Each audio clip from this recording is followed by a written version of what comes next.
So now we begin chapter 12, and this is actually a very interesting chapter because this chapter shows the use of mathematics in politics. And so you may think, well, math isn't really used that much in politics, or maybe it's used, but, not in a very important way.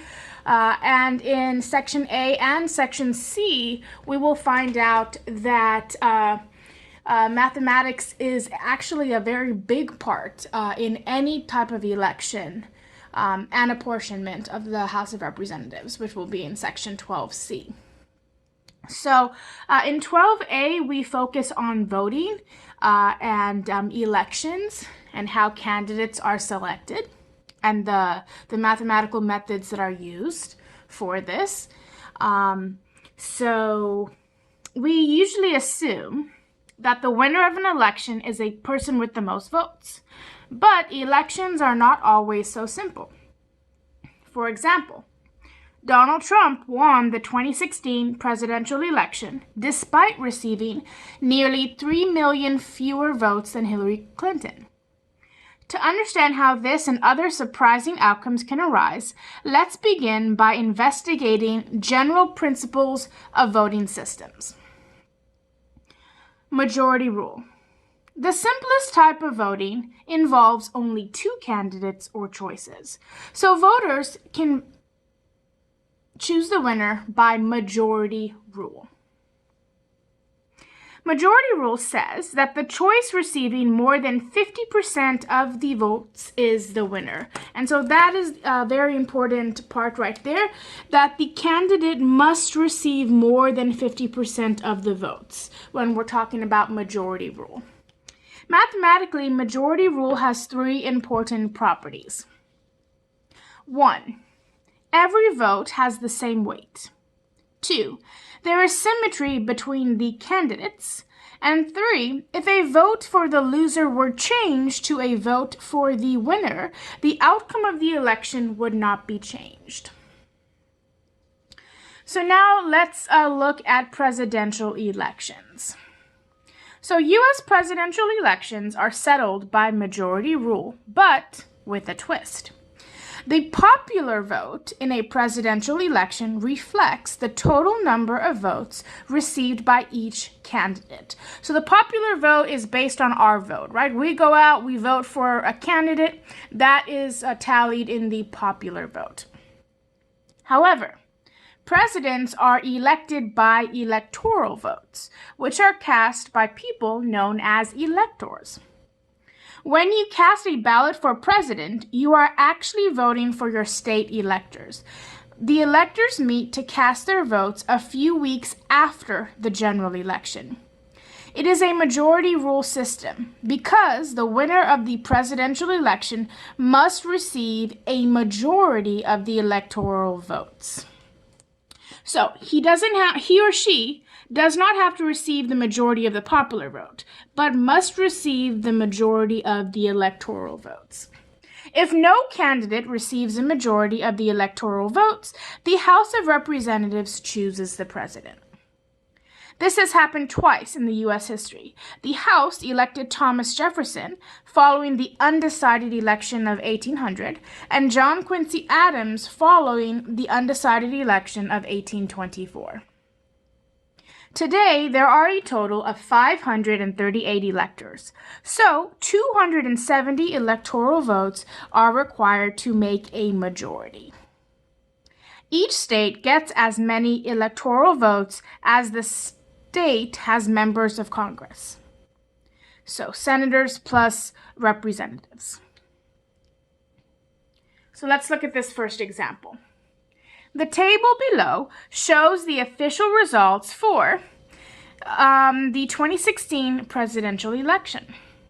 Determine the margins of victory in both absolute and relative, which remember, absolute is that fixed value, and relative is that percentage. You're comparing it to something. So absolute and relative terms for the popular and electoral votes. So let's first start off with our popular votes. Okay, so let's find the absolute difference. So we can say absolute difference or change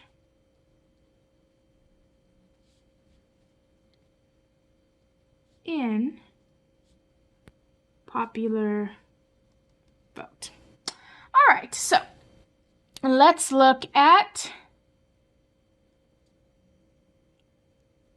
the popular vote right here. And so if we want to look at the difference, we look at our top two candidates, which is Donald Trump and Hillary Clinton. And so to find the absolute, we take the largest value. So in this case for Hillary, 65,844,969. And we subtract the popular vote for Trump, and that is 62,979,984. Now, if we subtract this, we end up with 2,864,095. I'm sorry, 985. Okay, so this is the absolute difference in the popular vote of the top two candidates. Almost 3 million, like it said prior. Now, let's see the popular vote in relative terms.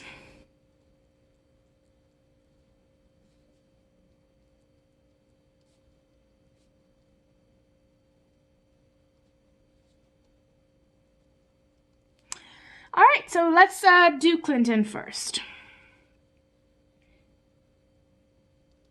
All right, so let's see. So Clinton got 65,844,969 votes compared to the total.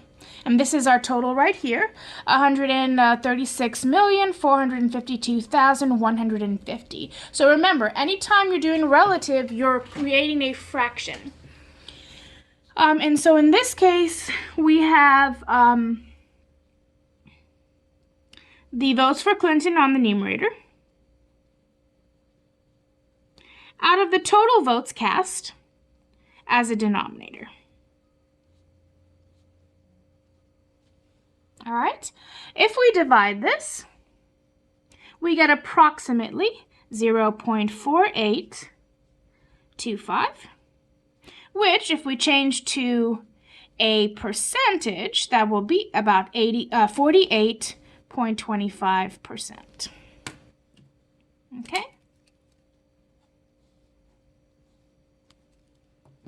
So, Clinton got about 48.25% of the total votes cast in 2016 election. Now let's see Trump. So the same thing, relative is a fraction, right? So on the top is going to be how many votes Trump received, and that was the 62,979,984 over the total votes cast, which is 136,452,150. So again, if we divide this fraction to get our decimal, we would get about 0.4616, which if we convert it to a percent would be about 46.16%. Now, you may notice that if we add these two percentage, we don't get 100%, right? And why is that? Because these were not the only two candidates. We had various other candidates that accounted for some part of the vote. As you can see, a very small part, but still a certain part of the vote. So this would be the popular vote, right? In absolute difference and then in relative terms. So in absolute difference, almost 3 million difference, and then in relative terms, you got about a 2% difference. All right, now let's talk about the electoral votes in absolute and relative difference. So let me just make a mark here. All right, so let's do absolute first. So absolute difference in, and then what we're talking about here, electoral votes. All right, so let's look at the electoral votes. So the electoral votes for Trump were 304, and the electoral votes for Hillary Clinton were 227. So if we subtract these, we have a difference of 77 votes. This is the absolute difference in votes. So 77 more votes in the Electoral College for Trump than compared to Hillary. All right. Now let's look at the relative terms. So we could say electoral votes in relative terms. Okay. So let's, in this case, since Trump has more, let's do him first. So Trump. So again, relative, we're creating a fraction. We're making a comparison. So how many votes, electoral votes did Trump get? 304. Out of how many total electoral votes? 538.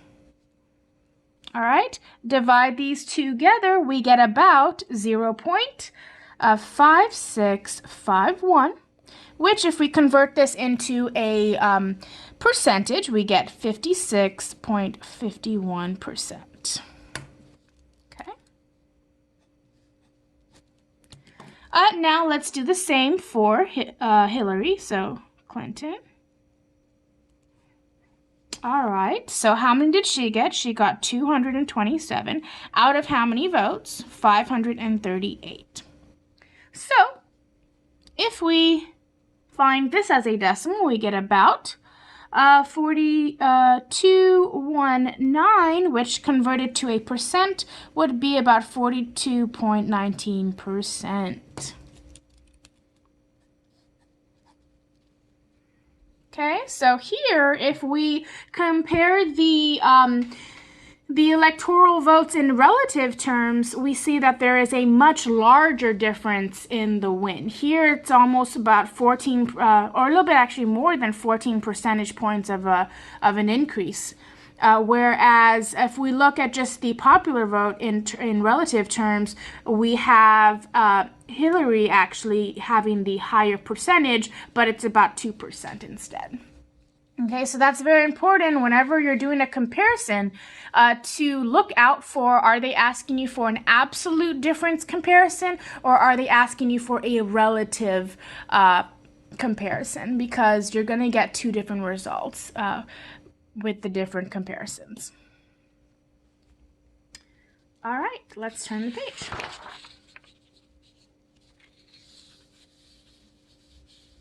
All right, so now we talk about the variations on majority rule. So many voting systems use slight variations on majority rule. For example, the United States passes bills by majority rule. But sometimes a majority is not enough. Senators are generally allowed to speak about a legislative bill for as long as they wish before it is brought to a vote. If a senator opposed a particular bill but fears that it will gain a majority vote, he or she may choose to speak continuously during the hours that the issue is under consideration and thereby prevent the vote from taking place. This technique is called a filibuster, which you probably all know about, and can only be ended by a vote of 3/5 or 60% of the senators.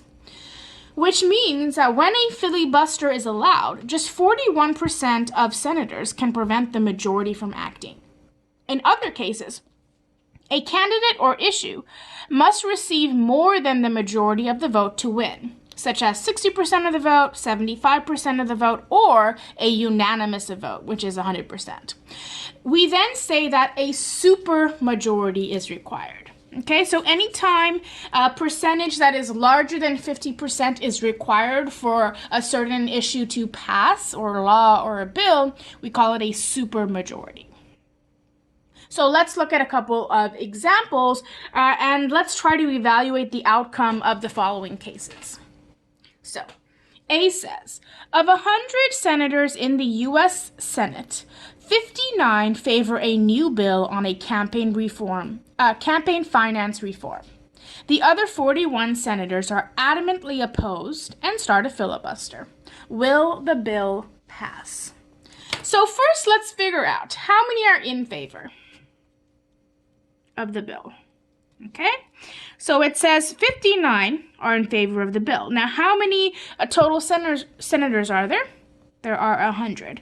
So 59 divided by 100 changed to a percent means 59%. So 59% are in favor of this bill. But since a filibuster needs at least 60% to be ended, and this 59% is less than 60%, the bill will not be able to come into law. So we could say something like, since a filibuster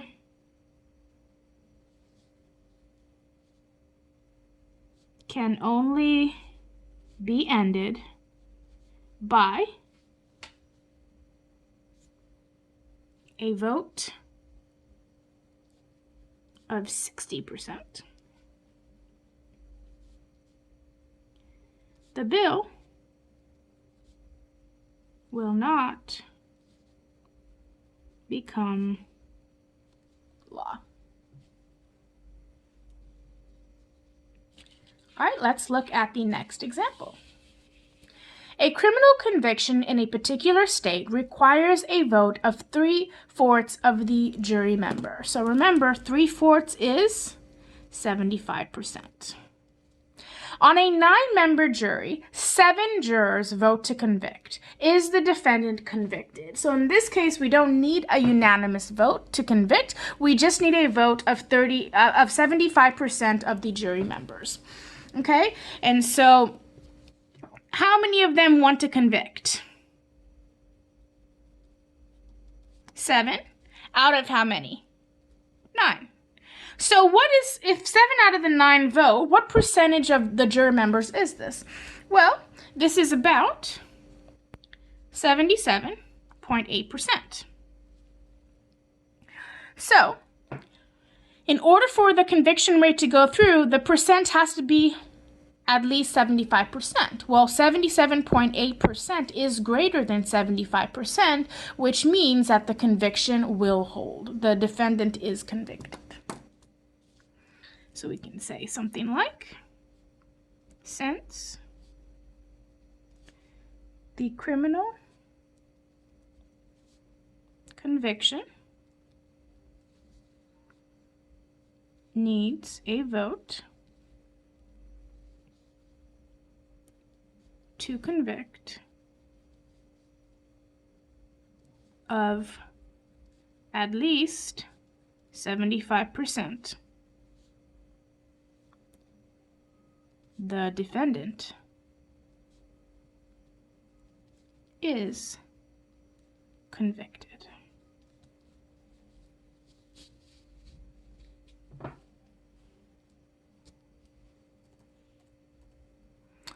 All right, let's go to the next one. A proposed amendment to the U.S. Constitution has passed both the House and Senate with more than the required 2/3 supermajority. Each state holds a vote on the amendment. The amendment garners a majority vote in 36 of the 50 states. Is the Constitution amended? So, in order for the Constitution to be amended, there must be 75% of the state votes.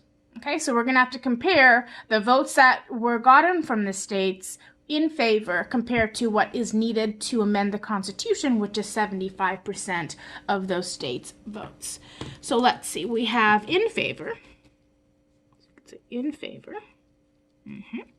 So 36 out of the 50 states. Okay, so what is this equal to as a percent? 72%. Okay, so this will not become a part of this Constitution because 72% is less than the 75%, which is needed in order for an amendment to happen. So we could say for an amendment to become a part of the Constitution.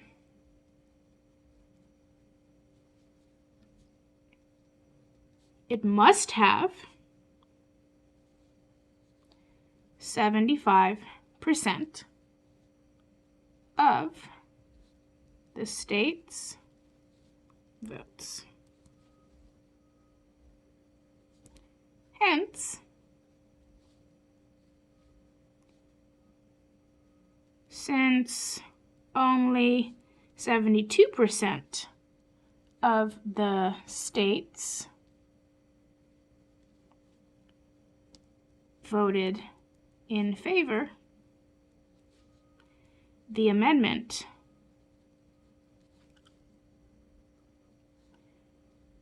does not become a part of the Constitution.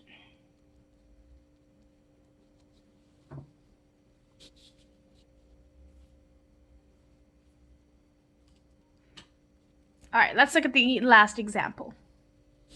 A bill limiting the powers of the president has the support of 73 out of 100 senators and 270 out of the 435 members of the House of Representatives. But the president promises to veto the bill if it is passed. Will it become law? And then it reminds us, in order to override a presidential veto, okay, the Congress must have a supermajority of 2/3.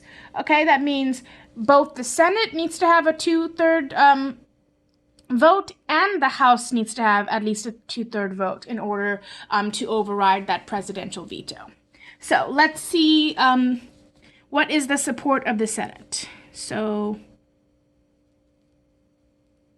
Senate in favor. And then we'll do the House in favor. All right, so in the Senate, how many people supported the bill? 73 out of 100, which is 73%. Now, is this more than the supermajority? Yes, because a supermajority of 2/3 is about 66.7%.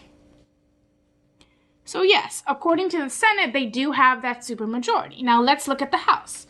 Now the House, 270 were in favor out of 435. So if we find this as a percent, we end up with 62.1%. So does this make a supermajority that is required, which is the 66.7%? No. So the bill will not become law because the House doesn't have the supermajority needed to override the presidential veto. So we could say, since overriding a presidential veto requires a supermajority of 2/3 in both the Senate and the House. The bill will not become law.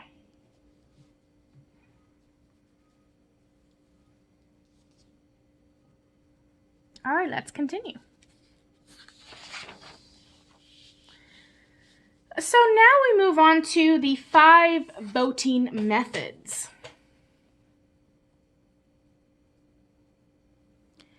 So in this box, it has a summary of each of the methods. So we have the plurality method, And so it says the candidate with the most first place votes wins.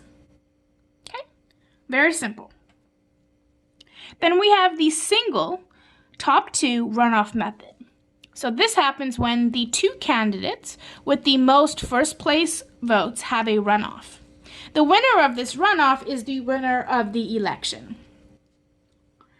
Then we have what's called a sequential runoff method, which is pretty much like the single runoff method. It's just repeated over and over. And so a series of runoffs is held, eliminating the candidate with the fewest first place votes at each stage. Runoffs continue until one candidate has a majority of the first place votes and is declared the winner.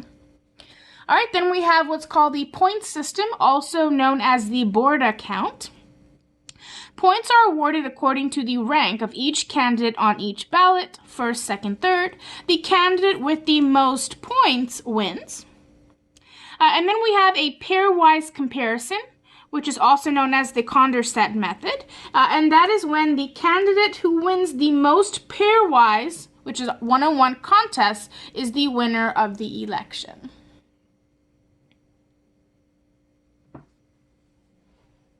So, let's look at some examples and see how we can apply these methods in various scenarios. So it says, consider the table below, which shows the results of the 2016 U.S. presidential election for Pennsylvania, Michigan, and Wisconsin, which accounted for a combined total of 46 electoral votes. Suppose that these states each held a runoff between the top two candidates before allotting their electoral votes.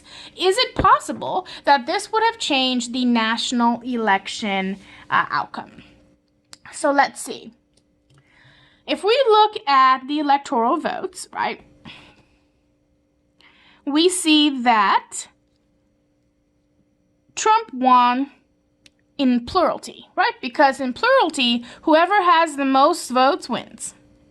Okay, but he did not win the majority in each state, right? Because what does majority mean? It means more than 50%. So in none of these states did Trump win the majority, but he did win the plurality votes in each state. So let's just make a note of that.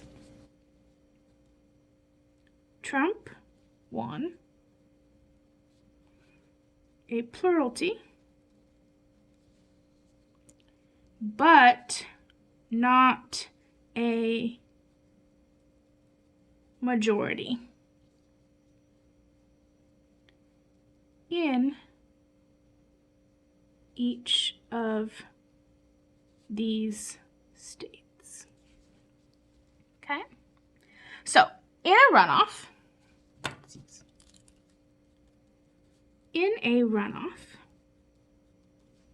okay, we would assume that the voters who initially voted for other candidates, so like all these candidates here, would switch their votes to either Trump or Clinton. Okay, that's how a runoff works. So the top two candidates end up getting the votes of the lower candidates. So let's see what would happen. So the question is, if there was a runoff, would it be possible that the outcome would be different? Well, let's see. So what happens if all the voters chose Clinton? Okay. So if voters chose Clinton, okay, then Clinton would have, remember in the previous question, she had 227 of the electoral votes. She would get the 46 more votes from these guys.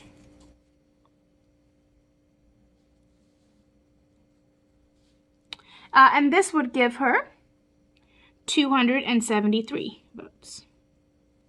Okay. Now, at the same time, Trump would have lost those votes. So Trump would then go from what he had, which was 304 electoral votes, subtracted by the 46 votes that are now being shifted to Clinton, leaving him with 258 votes. Okay? So who wins the presidency now? Clinton does. In this case, Clinton wins the presidency.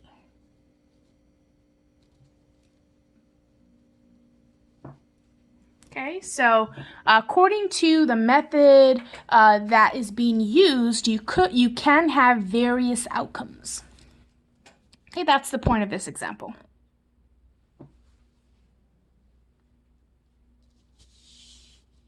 All right, now we talk about preference schedules. So as we have seen, the outcome of a runoff can depend on the voter's second choice preferences in an election. With more than 3 candidates, it can also depend on their third choices, fourth choices, and so on. We could therefore create ballots that allowed voters to record their preferences amongst the candidates. A preference schedule tells us how many voters chose a particular ranking according to the candidate. So, for example, a ballot with a preference scale could look something like this. So imagine this is your ballot, right? Ballot. Okay. And then it could have, in this case, we're talking about 3 people. So you could have Smith. And then you would have Kim. And then you could have Garcia. Okay, and they have to when the person is voting, they put these in order. Like, who would they want to win? Number 1, like who is their first choice? So let's say Kim is our first choice.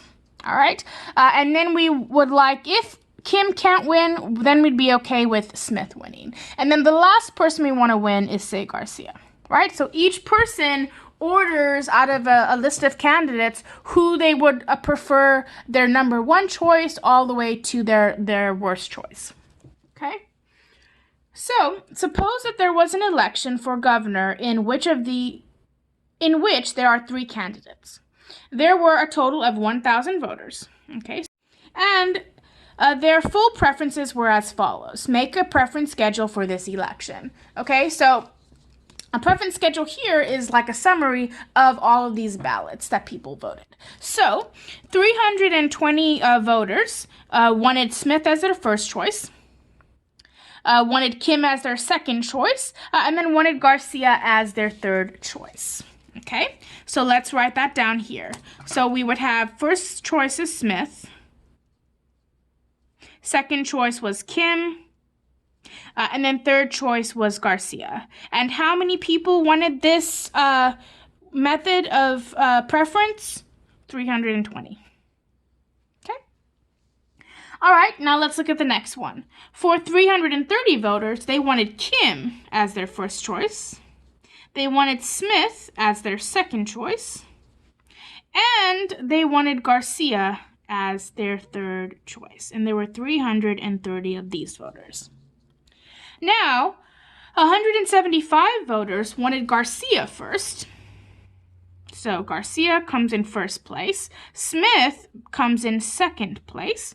And then Kim is their third choice. And there were 175 voters who did this. And then the fourth selection was Garcia was first choice.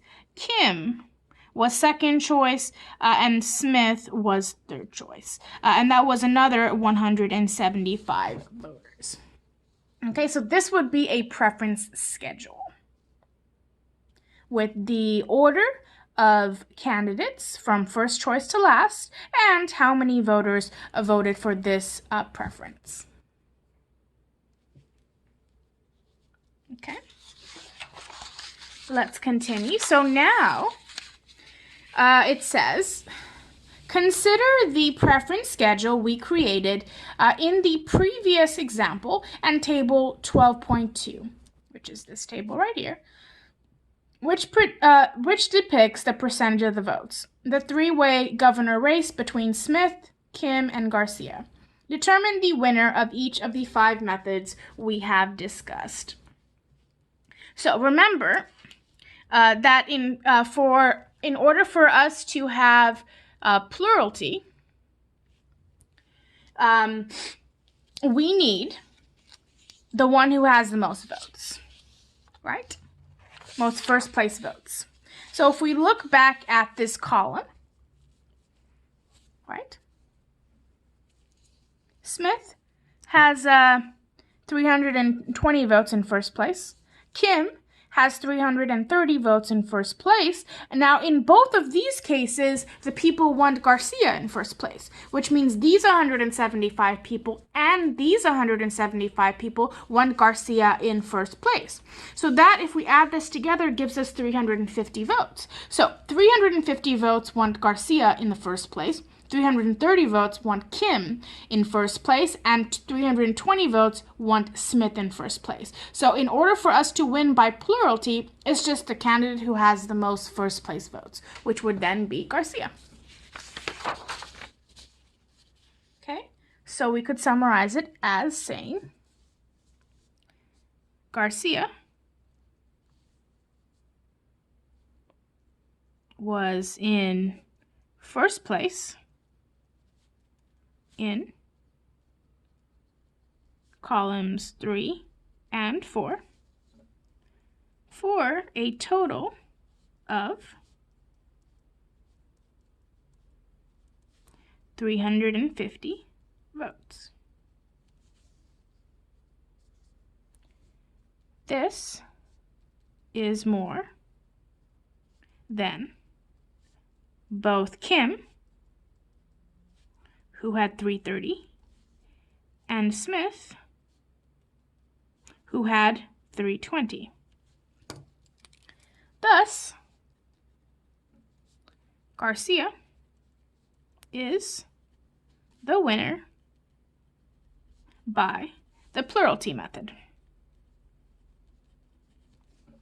Okay, so this is one method of finding a winner. And we're going to see, using 5 different methods, does that have the same winner every time, or does it change winner according to method? So now we talk about a single runoff. And so if we look back at our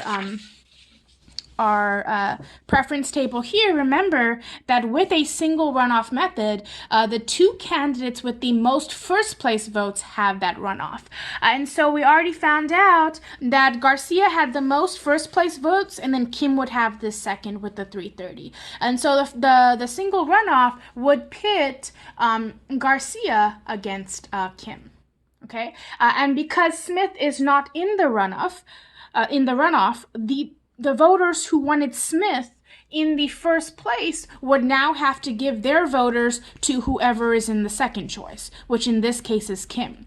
So these 320 votes from Smith, since he's kicked out of the race, will now go to the second choice, which is Kim. So now Kim has the 330 votes who wanted him in first place, along with the 320 votes who originally wanted Smith, to give you a total of 650 votes. Compared to Garcia's 350, therefore, Kim very easily beats Garcia using the single runoff method. All right, so let's go back and let's try to summarize that. So we could say something like a single runoff would pit Garcia against Kim. This means that Smith is out of the race and all the votes for Smith now go to the second choice,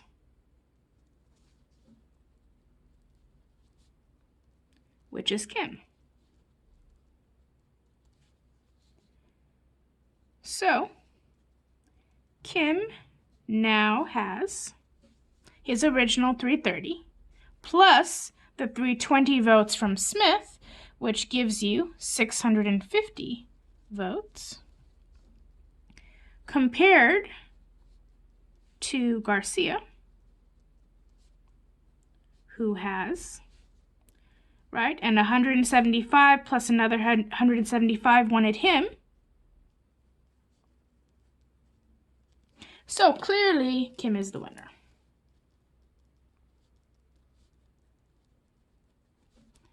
The winner in a single runoff. Okay, so here Kim wins using this method. Now let's look at the sequential runoff. So, this method tells us to eliminate the last place finisher, which is Smith, just like we did in the single runoff, and then redo the election with only the remaining candidates. But because the only remaining candidates are Kim and Garcia, this situation ends up becoming the single run off where Kim is the winner. Okay, but in general, a sequential runoff is the same as a single runoff for elections with just 3 candidates. However, if there are more than 3 candidates, then the first runoff would be followed by additional runoffs. So say you had 4 candidates, okay? Then you would eliminate the third candidate. You would eliminate the 4th candidate, and then the second place of choice for the 4th candidate would then go and add on to the remaining 3. And then we would repeat the runoff. Now we would again see, okay, who are the top votes of the remaining 3, eliminate the lowest one, and the lowest one's second choice would then go to the 2 remaining until you have the winner. So you would just keep repeating it over and over until you had a winner. Okay? So to summarize, we could say this method tells us to eliminate the last place finisher. Okay, which in this case is Smith.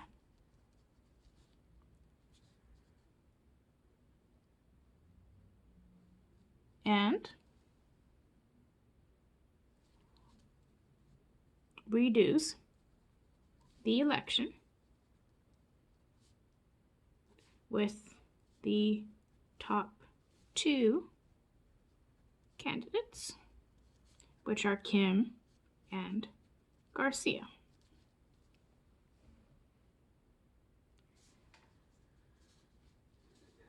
Thus, this situation is exactly like the single runoff. So, Kim wins.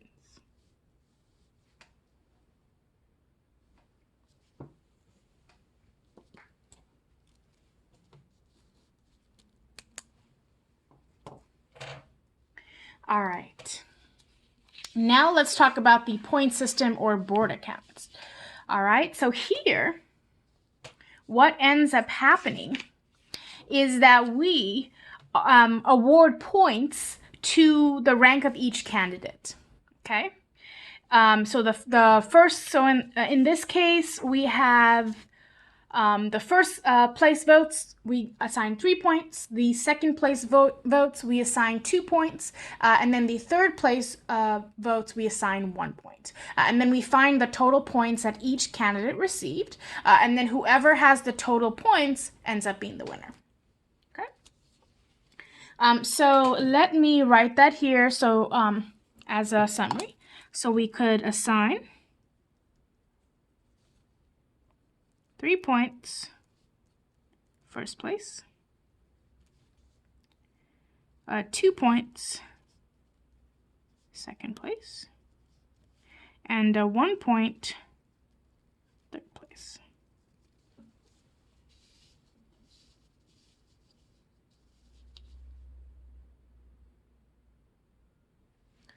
Now, let's start with Kim. So,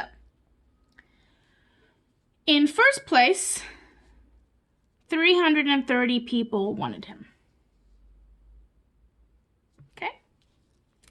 Now let's look at second place. Okay, so for as a second choice, 320 people wanted him, and 175 people. You see, Kim, he's in second place in both of these. So if we were to add those numbers together, so now we have second place. So we had the 320 plus the 75, giving us a total of 495 votes for second place. And then looking back here for last, 75 people voted for Kim in the last place, which in this case is third place. Okay? 175. All right, so now what we do is we now assign points. So for every one of these first place votes gets 3 points. So we're going to multiply this by 3. Okay, and then that gives us, I'm going to write that here, 990 points. Now these 495, those get 2 points each. So if we multiply that, we also get 990. And then these points get multiplied by just 1, which ends up being 175. So if we add up all these points together, we end up with 2,155 points. All right, so that's how many points Kim has. Now let's repeat it for Smith.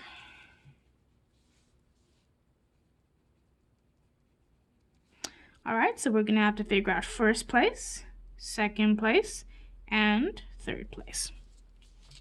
All right, so let's look back here. How many people wanted Smith in first place? Only one column, so 320 votes. Now, how many wanted him in the second place? All right, so these people wanted Smith second place, and these people wanted him in second place. So 330 plus the 175.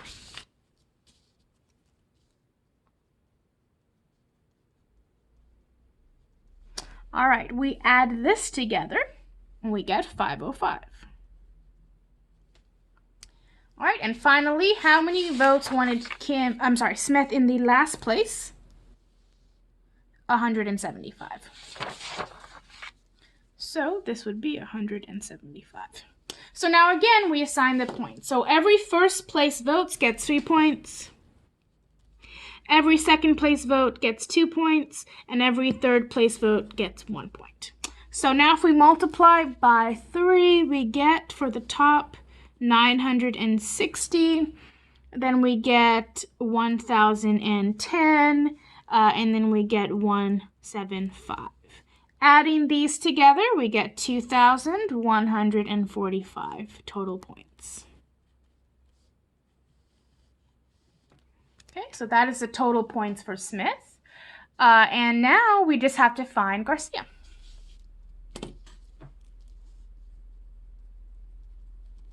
So again, first place, second place, third place. All right, so let's go back here and let's look at the preference schedule. So how many people wanted Garcia in the first place? 175 with another 175. So we're going to have to add that together. So 175 plus 175, which gives you 350. Now, how many people wanted Garcia in the second place? So if we look at second place, did anyone vote for Garcia in the second place? No. So we're going to have to put 0. And what about third place? So let's look here. How many people wanted Garcia in the third place? 320 and 330 wanted Garcia in the last or third place. So we're going to have to add that together. So 320 plus 330, and that gives us 650. So now we assign the points, right? So in first place, each of these get 3 points. Second place, they get 2 points. Third place, they get 1 point. So 350 times 3 gives us 1,050. Anything times 0 gives us 0. And then this just gives us 650. So now if we add up these points, we end up with 1,700 points.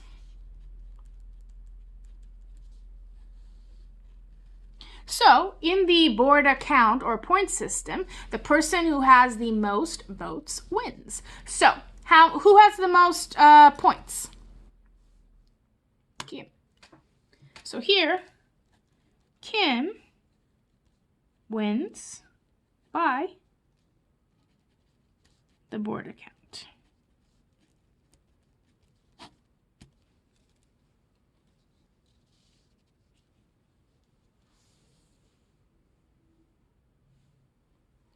All right. Now let's look at our last method. Our last voting method, which is pairwise comparisons. So we have to evaluate 3 pairwise comparisons here. So we have Smith versus Kim. Then we have Smith versus Garcia. And then we have Kim versus Garcia. And these are the different types of matches that we can make if we have 3 candidates. So, Smith is ranked above Kim in columns 1 and 3. So if we look back here, right? In column 1, Smith is ranked higher than Kim. And in column 3, Smith is ranked more than Kim. So let's see how many votes this is. So we could say here, Smith is ranked higher than Kim in columns 1 and 3. For a total of, and so if we look back here, 320, and then 175. Which gives us 505 votes. Now let's see Kim. So here, Kim is above Smith. So these go to him.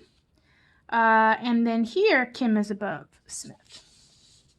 So we can say Kim is ranked higher than Smith in columns 2 and 4 for a total of, And so column 2, that's 330. Column 4 is 175. And then that gives us, oh, this is a mistake here. So this should not be 505. If we add this together, that should give us 495. This should be 505.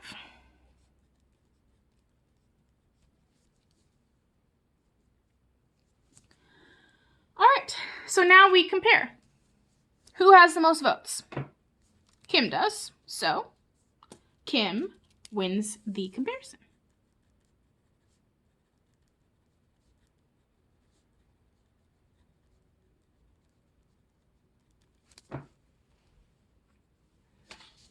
All right, now let's look at Smith versus Garcia. So now we're comparing Smith to Garcia. So here, column 1, Smith beats Garcia. Column 2, Smith beats Garcia. Column 3, Garcia beats Smith. And then column 4, Garcia beats Smith again. So we could say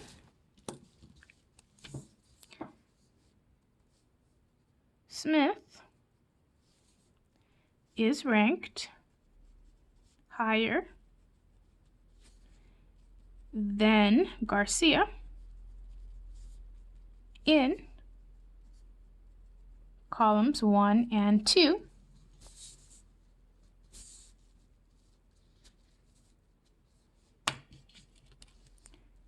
For a total of, so column 1, that's 320, column 2, that's 330.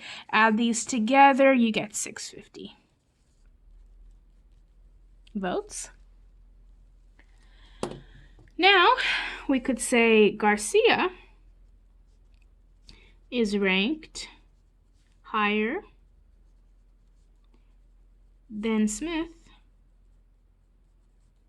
in columns 3 and 4. For a total of, so if we look at 3 and 4, 175 plus 175, which is 350 votes. So, who has the most votes? Well, this is very, very obvious. Hands down win is Smith. 300 more points. So here, Smith wins the comparison.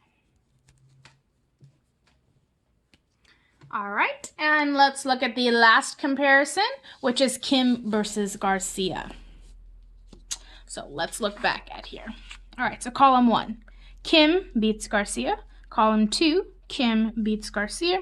Column 3, Garcia beats Kim, and then column 4, Garcia beats Kim again. So column 1 and 2, Kim beats Garcia, and in column 3 and 4, Garcia beats Kim.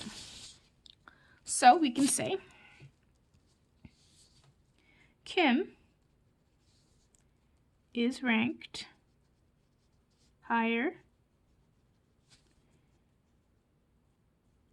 than Garcia in columns 1 and 2 for a total of, so column 1, 320 votes, column 2, 330 votes, so that added together gives us 650 votes. Garcia is ranked higher than Kim in columns 3 and 4 for a total of, so column 3, 175 votes, column 4, 175 votes. Added together, we get 350 votes. So, using the pairwise comparison, who is the winner? Kim is the winner.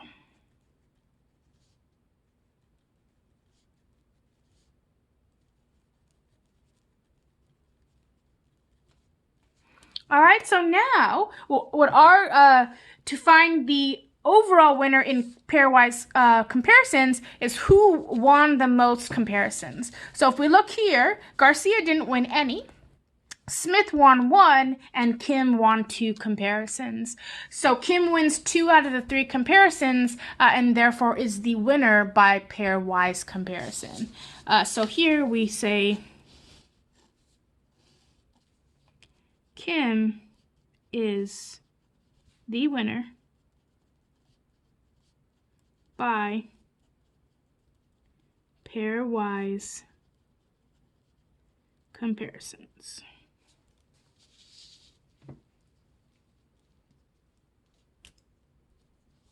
Okay, because he won 2 out of the 3 comparisons. All right, let's look at the last example. So this says, the 7 sport writers of Seldom County ranked the county's 3 women's volleyball teams. We'll call them A, B, and C. According to the given preference schedule, determine the winner by plurality and by the aborta count. Okay, so here we want to first figure out the plurality. So plurality is just who wins the most number 1 spots. So here, Team A won 4 votes as number 1. Team C won 1 vote as number 1, and then Team B won 2 votes as number 1. So who has the most number 1 votes? A. So that was easy. So we could say plurality. Oops. Redo that.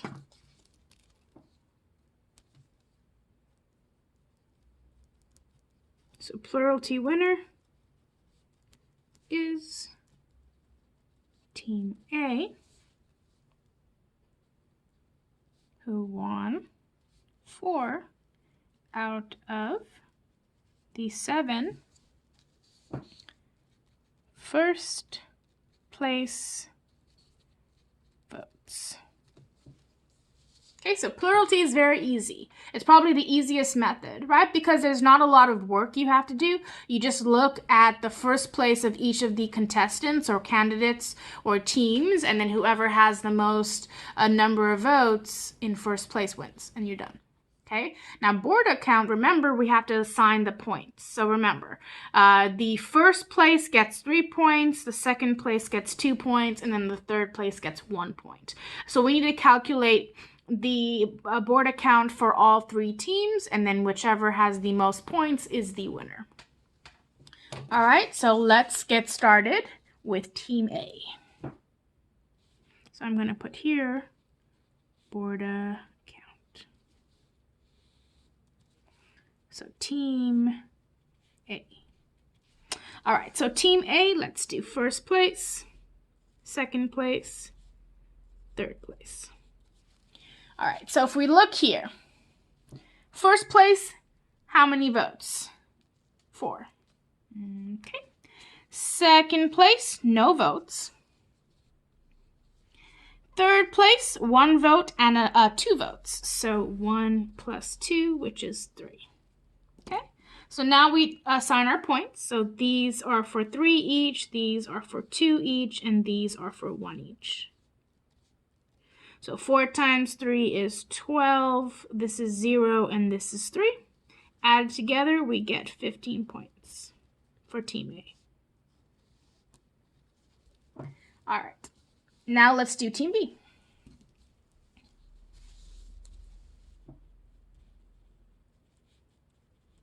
So again, first place, second place, third place. So let's look at here. How many first place votes did B get? 2. How many second place votes did B get? Well, B got 4 here and then 1 here.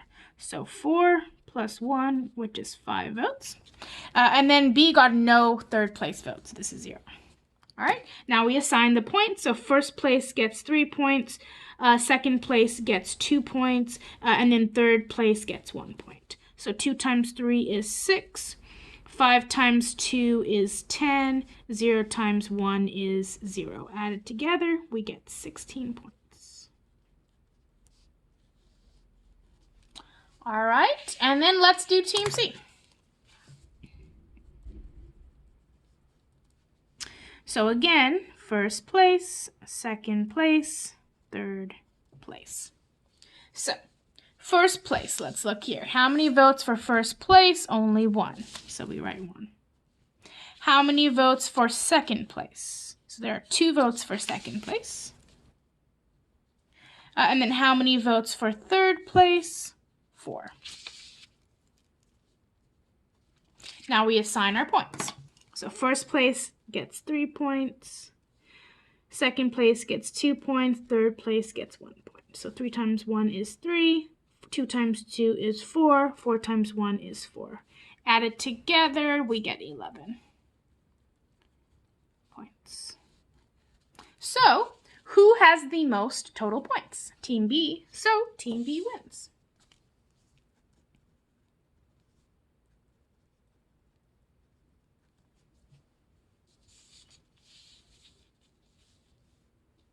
All right. So even though by plurality or majority the Team A wins, by border count, Team B wins.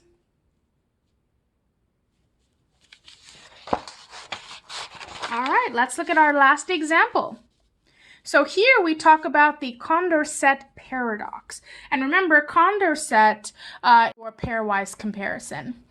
And so we have this paradox that happens sometimes when we do the pairwise comparison or Condorcet method. So it says, consider the given 3 candidate preference schedule for candidates A, B, and C. Can you find a winner through pairwise comparison? Okay, so here we're going to have the 3 different games, right? So we could have one game, which would be Team A versus Team B, okay? Then you could have Team B versus Team C. And then you could have Team A versus Team C. And that's it. Those are the 3 types of games you can have with 3 candidates or 3 teams. All right, so let's look at Team A versus Team B. Okay, and so let's see. We look here. Column 1, A beats B. Column 2, A beats B. And then column 3, B beats A. So here we have A beats B in columns 1 and 2. Okay, so let's see how many points that is. Column 1, 14. Column 2, 12, which gives 26 votes. And let's see, B beats A in column 3. Okay, so in column 3, it's just 10 votes. So who wins? A wins. A wins comparison. All right, let's look at the next game. So let's see, when does B beat C? So if we look in column 1, B beats C. Column 2, C beats B. Column 3, B beats C. So B beats C in column 1 and 3. In columns 1 and 3. So column 1 is 14, column 3 is 10, so that gives us 24 votes. And when does C beat B? only in column 2, which is for 12 votes. So 12 votes. So who has the most votes? B does. So here, B wins comparison.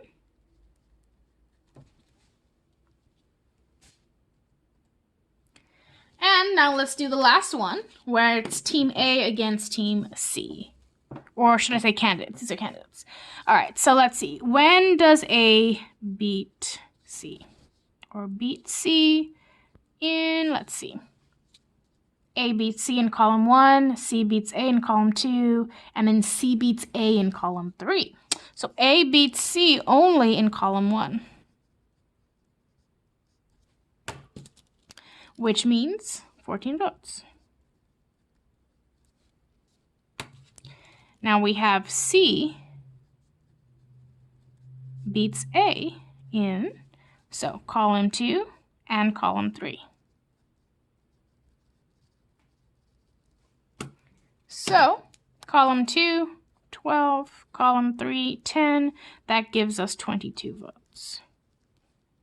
So who wins here? Who has the most votes? C does. So here, C wins comparison. So A beats B, B beats C, and then A beats, and then C beats A. So there's no winner. Because in every comparison, a different team wins, so no team wins more than once. So this example illustrates what we call the Condorcet paradox, where pairwise comparisons do not produce a clear winner. So we could say this example illustrates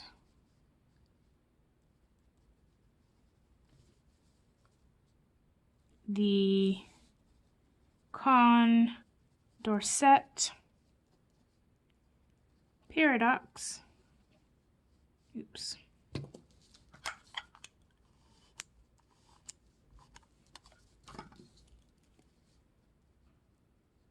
Paradox in which pairwise comparisons do not produce a clear winner. Okay, there's no clear winner because here A wins, here B wins, here C wins. And that concludes section 12A.